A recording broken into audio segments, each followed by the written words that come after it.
Welcome back to my YouTube channel. Make sure to like and subscribe to the channel for more interesting stories like these. Now, let's get into today's story video. Decided to finally leave. She tortured me. I finally decided to file for divorce and separation. When we had our first child in September 2020, my wife changed dramatically. The first few months were challenging for both of us, as they are for most couples. She was suffering from PPD a little more, and our low was suffering from colic. It began to improve as we settled into a routine, and by month 6, she was messaging her ex and concealing the fact that he had stayed over while I paid for her to take a trip to give herself a break. I had to coax it out of her, and she assured me that nothing had occurred. At this moment, I should have fled. I assumed she was burdened with taking care of a child after that, so I took the child a lot more so she could go skiing, camping, and so on, none of which was provided to me. In my mind, I needed to assist my PPD spouse more. The ex reappeared, and she wanted to restart the relationship so she could enjoy the amazing she used to have. I messed up again. I attempted to work with her to find a solution. The open relationship did not take place. Months later, she said that I was not a supporting spouse and that she wanted an open relationship once again, or she would file for divorce. I tried to convince her that this was a poor idea and that we should go to counseling and speak about other choices. This ultimatum was refused and pushed by her. So we started dating, and she ended up sleeping with 2 strange men. She stated she wanted to have the she had with those randoms with me after I told her I was done and wanted to split. Whatever, I gave it one more go in the relationship, but after months of bitterness and awful visualizations of her emotionally and physically cheating on me for a year, I quit. I'd want to file for a divorce. Now we're talking about money. She wants me to fund her while she's a som for our child. I married a narcissistic, selfish person, and I despise myself for a variety of reasons. I feel inadequate, stupid for marrying for such selfish reasons, ignorant for attempting to make this work for so long, and now susceptible to losing my funds and getting kicked on spousal support and child support. Edit, please acquire some sympathy for the rest of us. I understand what you're saying. You don't have to be impolite about it. Story 2. Cheated while me and baby were dying. More of a rant to get it off my chest. Any suggestions would be much appreciated. Because I'm on mobile, I'm going to be rambling and jumbled. Just a heads up, this is going to be long. I've been with my fiancé for 6 years, and we have 2 children from a prior relationship whom he adopted, and they love each other. They consider him their father and refer to him as such. I love him so much it aches. He's my closest friend, and I've always felt like we were destined to be together. He continued begging for a baby, but I was hesitant since my last pregnancy was a disaster that left me with a heart issue. I eventually consented, and I had a positive test on the day they announced the lockdown in March 2020. This is when things began to go wrong. I was so sick that I couldn't get out of bed or care for my 2 children, but I had warned him that this may happen. He became despondent and began to drink regularly, which resulted in a lot of squabbling and him continually going to stay with his brother. Anyway, the lockdown was lifted, and I returned to work during the day while he returned to work at night. We only saw each other when I went to work and when he woke up for work. I noticed a shift in our relationship. He seemed distant and uninterested in me, and I assumed it was due to the stress of everything. When my maternity leave began, I had to do everything, even walk to school, with a split pelvis and crutches. There were times when I was about to pass out and I would call him, pleading for him to come assist me, to which he would respond, "I'm trying to fin sleep. Deal with it yourself."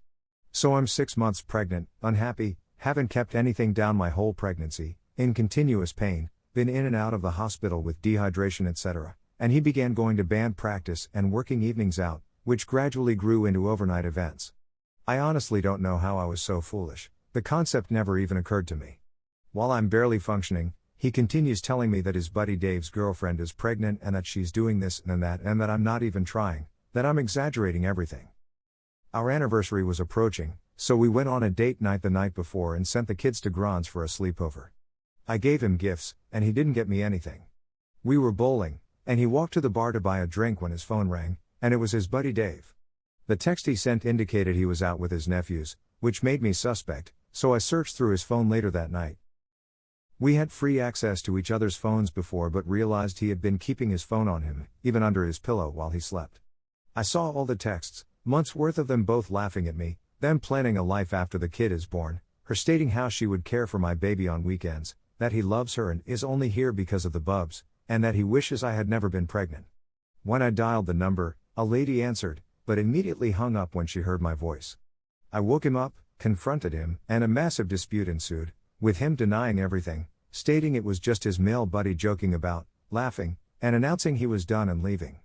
During this, I begin to get severe stomach aches and intense vomiting, and I inform him that I am going to the hospital because I believe something is wrong.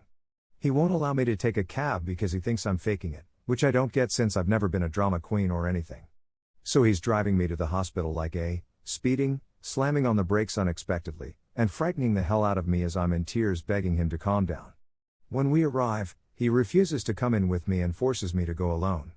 After about half an hour of me calling him and begging him to come sit with me because I'm scared, he finally comes up, only to continue yelling at me, telling me that it was Dave's girlfriend who answered the phone and that I'd caused a huge fight between them. I was so screwed up, hooked up to machines, having fluids pumped into me while on my hands and knees, basically puking up my stomach lining because I couldn't go to the restroom, yet I apologized like a complete. I go home at 6 a.m., now technically our anniversary, which I have always made a huge fuss over, and I'm on the couch with a bucket in fetal position, unable to push myself to drink water. He comes in at 2 p.m. and tells me he's heading to band practice. I know where he's going, but I'm not going to fight him, so he departs and says he'll be back in the morning, leaving me alone in the home. When I went to let the dog out, I discovered he had both keys and had locked me in. When I finally got a hold of him hours later, I was terrified, and he refused to return. His sister eventually persuades him to meet her with the keys, and she comes and sits with me till the following morning. She attempted to get me to go to the hospital, but I refused, and I honestly believe I had given up. I messaged him and told him I wanted to stop things, but he came up the following morning and sapped all of my power. I ended up apologizing and promised to go on antidepressants, which he agreed to while I was pregnant. I honestly believed it was all in my brain. So the following weekend there was a huge fog. I was 31 weeks pregnant at the time, and I honestly don't remember much of it. It's Sunday, and I recall paramedics arriving at my home, as well as being in an ambulance but unable to open my eyes, move, or reply. I must have passed out, because the next thing I remember is being in a hospital with a swarm of doctors and nurses racing around me. I can hear but not see my fiancé, and I beg him to make them all stop and take me home. I wander in and out of consciousness, and I hear the doctor suggest that the baby may have to be delivered right away. The next thing I remember, it's Thursday, and I'm in the intensive care unit being treated for malnutrition. Because it's a critical time and I'm in the ICU, visitors are not permitted until I'm transferred to the prenatal ward a few days later. My boyfriend informed me that if he had waited to call an ambulance, both me and my baby would have perished. He was also advised that at one point, he could have to choose between me and my baby. When I go out a week later, he has had to stop his work to care for me and the kids. He begins to be affectionate towards me again, and everything seems normal. But messages are still being exchanged, and I'm devastated, physically, intellectually, and emotionally. I kept thinking that as soon as the baby is in his arms, he'll understand what's essential. My baby chose to make an early debut at 35 weeks, but he had to spend 2 weeks in the NICU and I had to remain there for a week. The texts are still going out when I get home. I eventually snapped and told him I was done, that I knew what was going on. Over the following 2 weeks, he gradually begins to accept the truth, but only when I have evidence. So this is what I know, and I don't believe it's everything. It had been going on since July, and it was started by an ex-girlfriend he ran into. She was in my home. He discovered a nice video on his phone that is now engraved in my brain and vehicle. I found out because both his brother and sister knew and still managed to look me in the face. I didn't forgive them, but I simply had to smile since they don't believe they did anything wrong. She broke up with her husband for my fiancé, and he continued texting her for 5 months after Booba was born. For a while, it was because she said she was pregnant, which proved out to be a lie. For the remainder, he maintains it was an ego boost and he didn't want to harm her.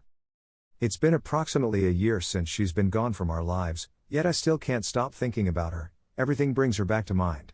My baby also has a number of health issues, which I blame on myself because I gave up, and on both of them since they are the cause of it.